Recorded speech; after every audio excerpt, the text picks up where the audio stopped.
कि जीवन का उद्देश्य है, किसी का भी जीवन हो, कोई सा भी प्राणी हो, चाहे पशु है, पक्षी है, हर कोई जन्म लेता है और जो जन्म लेता है उसमें प्राण आते हैं और प्राणी का जो है उसके जीवन का एक ही उद्देश्य है निर्वाण प्राप्त करना।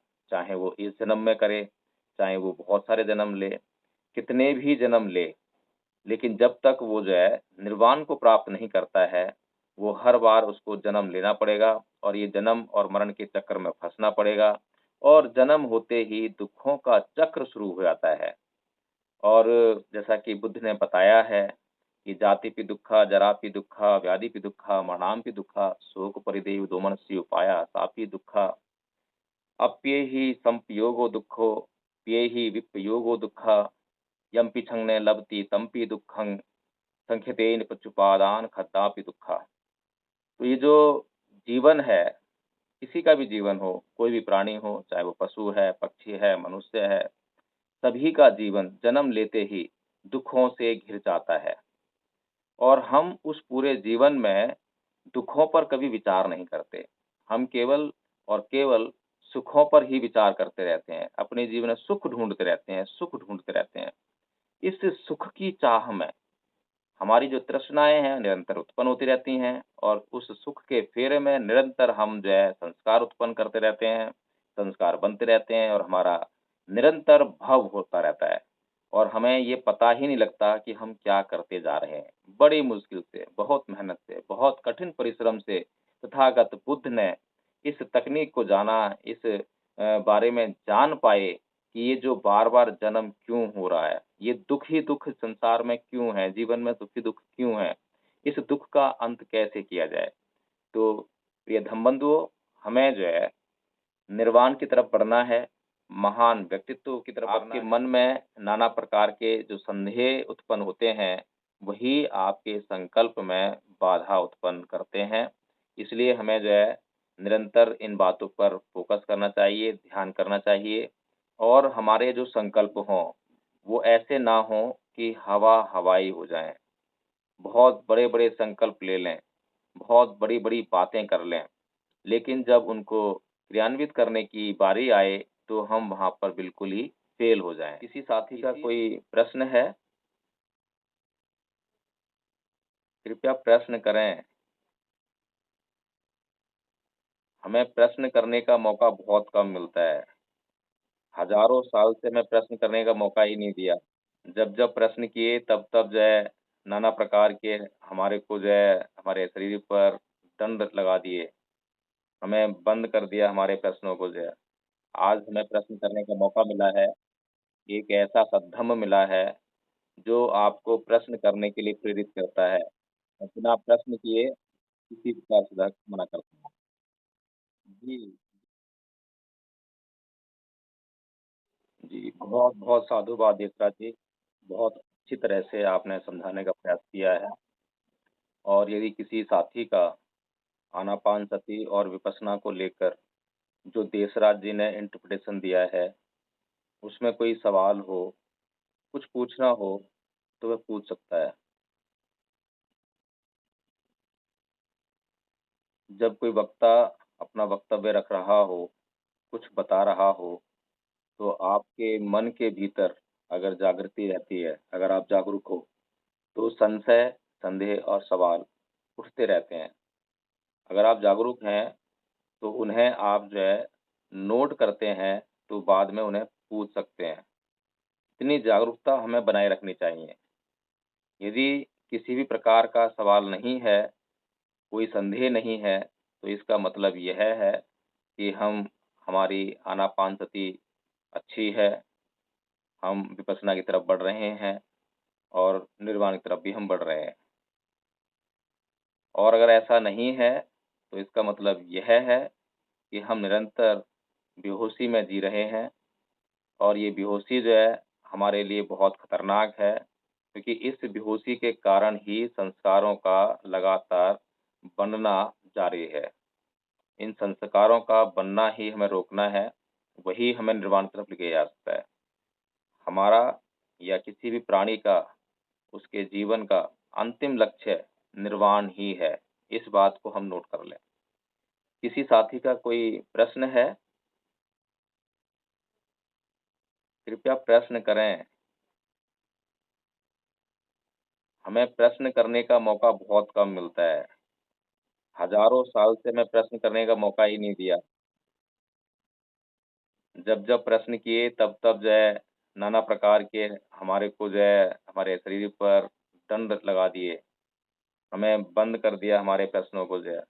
आज हमें प्रश्न करने का मौका मिला है।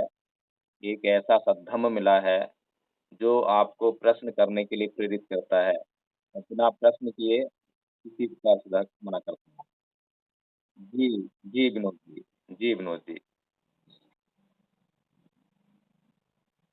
जी, जी।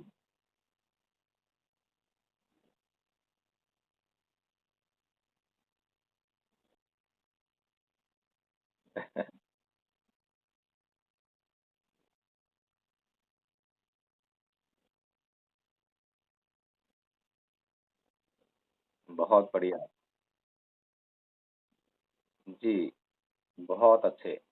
बहुत बढ़िया बात कही है और हमें इस बात का आभास है, किसी पर कोई आक्षेप नहीं है कि किसी ने कोई प्रश्न नहीं किया, तो उसकी स्थिति ऐसी है, वैसी है। यह केवल आपको प्रेरित करने के लिए है कि हम जो है हमेशा जागरूक रहें और प्रश्न जो है ढूँढें, तो कोई आक्षेप नहीं है। जी, बहुत अच्छा विनोद जी। जी, जय भीम। तो प्रिय धर्मबंधुओं, जिस प्रकार से आज हमारे बीच में जो विद्वान जन देशराज जी, उन्होंने आनापानसति और विपश्यना के बारे में हमें बताया और जो हम यहाँ लगातार इस गूगल मीट के ज़रिए रोज़ सुबह जुड़ने का काम करते हैं, अपने शरीर को साधने का काम करते हैं, शरीर को साध कर जो है मन को साधने का काम करते हैं, मन को जो है विकारों से मुक्त करने का प्रयास करते हैं। जैसा कि मैं पूर्व में बता चुका हूँ कि यह बहुत कठिन प्रक्रिया है। इस तरफ कोई भी व्यक्ति आना नहीं चाहता है। बहुत कम लोग हैं, जिनको इस बात की जानकारी हो जाती है कि ये जो प्रक्रिया है, इसी से मुक्ति संभव है। जिनको जानकारी हो जाती है, उनमें से भी बहुत कम लोग हैं, जो इस प्रक्रिया का हिस्सा बन पाते हैं और निर्वाण की तरफ बढ़ जाते हैं। तो ये जो दुर्लभ से दुर्लभतम की तरफ बढ़ने की प्रक्रिया है, यह उसी प्रकार से है, जिस प्रकार से आप जो है स्कूल गए होंगे, कॉलेज गए होंगे और वहाँ पर जिस प्रकार से मेरिट डिसाइड होती है। मेरिट जो है जिस प्रकार से कि एक क्लास में 40 या 50 छात्र हैं, उनमें से जो है एक स्टूडेंट होता है, एक छात्र होता है, जो कि नंबर 1 की स्थान पर, पोज़ीशन पर आता है। तो हमें जो है निरंतर ये जो कठिन प्रक्रिया है, इसको समझने का प्रयास करना है। इसमें हमारा विश्वास तभी स्थापित हो सकता है, जब हम निरंतर ईमानदारी से जो प्रक्रिया है, उसका हम फ़ॉलो अप करें और कभी भी हताश नहीं होना, निराश नहीं होना, संयम रखना है, सहनशीलता बनाए रखनी है और सबसे महत्वपूर्ण चीज़ अधिष्ठान। अधिष्ठान शायद देसराज जी ने बताया होगा, जब भगवान बुद्ध अंतिम तौर पर जो है, जब उन्होंने यह प्रण किया, यह संकल्प किया कि अब चाहे कुछ भी हो जाए, चाहे मेरी हड्डियाँ, रक्त सब सूख जाए, लेकिन अब मैं बिना ज्ञान प्राप्त किए इस पोस्चर से, इस पोज़ीशन से मैं हटूँगा नहीं, हिलूँगा नहीं। तो वो जो अधिष्ठान था, ऐसा ही अधिष्ठान हम सभी को हमेशा लेने की आवश्यकता है। और उस अधिष्ठान को जब तक हम नहीं ले सकते हैं, जब तक हमें विश्वास ना हो जाए, किसी भी बात पर, किसी भी क्रिया प्रक्रिया पर पूर्णतः विश्वास ना हो जाए। जब तक आपका विश्वास स्थापित नहीं होगा, आप कभी भी अधिष्ठान की ओर नहीं बढ़ सकते हैं। जितना गहरा आपका विश्वास होगा, उतना ही गहरा आपका अधिष्ठान होगा। आप निश्चित हो जाएँगे कि कुछ नहीं होने वाला। तो इस प्रकार से अगर विश्वास को स्थापित करना है, तो उसके लिए जो सबसे बड़ी चीज़ है, वो है संदेहों को मिटाना। आपके मन में नाना प्रकार के जो संदेह उत्पन्न होते हैं, वही आपके संकल्प में बाधा उत्पन्न करते हैं। इसलिए हमें जो है निरंतर इन बातों पर फ़ोकस करना चाहिए, ध्यान करना चाहिए और हमारे जो संकल्प हों, वो ऐसे ना हों कि हवा-हवाई हो जाएँ। बहुत बड़े-बड़े संकल्प ले लें, बहुत बड़ी-बड़ी बातें कर लें, लेकिन जब उनको क्रियान्वित करने की बारी आए, तो हम वहाँ पर बिल्कुल ही फ़ेल हो जाएँ। इसीलिए आनापानसति भी हम करते हैं, तो अभी हमने बहुत ही छोटा-सा जो समय का टुकड़ा है, उसको इस्तेमाल करने का प्रयास किया है। हमने केवल आधा घंटे का समय आनापानसति और विपश्यना के लिए निश्चित किया है। यह आधा घंटा हमारे लिए कुछ भी नहीं है। अगर जिस व्यक्ति को निर्वाण प्राप्त करना है, तो आप समझ सकते हैं कि 24 घंटे के आधार पर उसको विपश्यना में रत रहना होगा। हर तरह के विकार से मुक्त होना पड़ेगा। इतनी लंबी और कठिन प्रक्रिया है। हमने उसमें से केवल आधा घंटे का समय चुना है, जिसमें कि हम केवल प्रयास करते हैं कुछ जानने का, अपने कष्टों से मुक्त होने का और ये कष्ट बहुत ही मोटे-मोटे कष्ट हैं। ये वो कष्ट नहीं है जो कि अल्टीमेट है, जो कि हमारा जो मैंने बताया कि जीवन का उद्देश्य है। किसी का भी जीवन हो, कोई सा भी प्राणी हो, चाहे पशु है, पक्षी है, हर कोई जन्म लेता है और जो जन्म लेता है उसमें प्राण आते हैं और प्राणी का जो है, उसके जीवन का एक ही उद्देश्य है निर्वाण प्राप्त करना।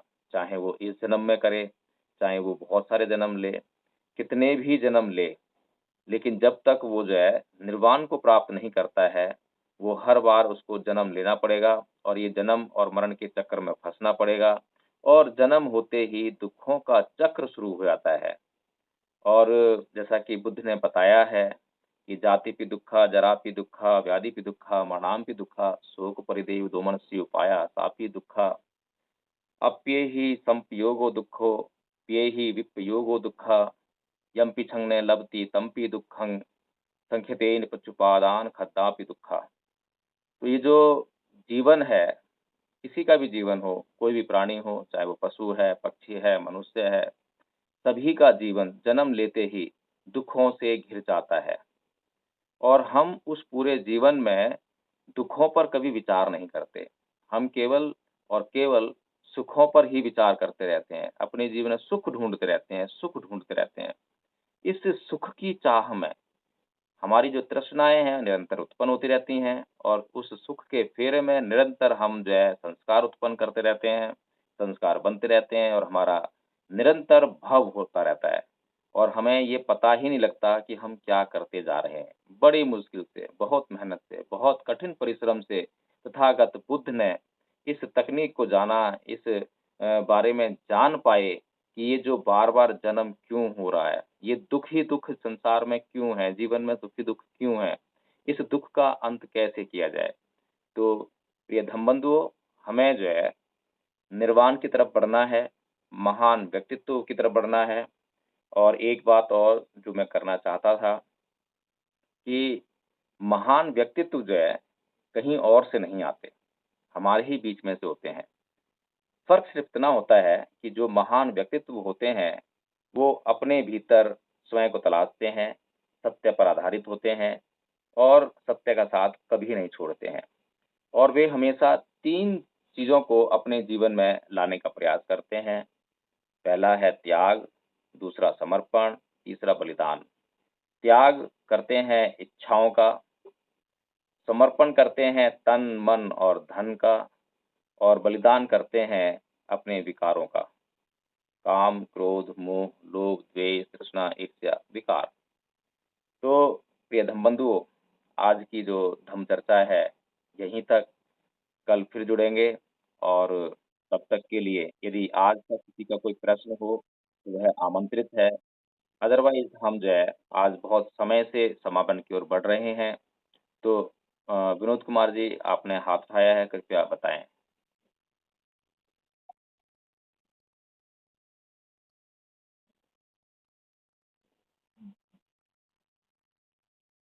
जी, जी विनोद जी। जी, जी, जी। विनोद जी बहुत ही महत्वपूर्ण प्रश्न किया है और यही होते हैं संदेह जो हमें मिटाने होते हैं, प्रश्न करने चाहिए। बहुत बढ़िया प्रश्न किया है आपने। तो पहली बात तो ये है कि जीवन का सत्य है, मृत्यु हम लोग जो है आपने बताया, वो नहीं है। मृत्यु जो है, दुःख का एक अंग है, जो बुद्ध ने जो परिभाषित किया है। जीवन का अंतिम सत्य जो है निर्वाण है।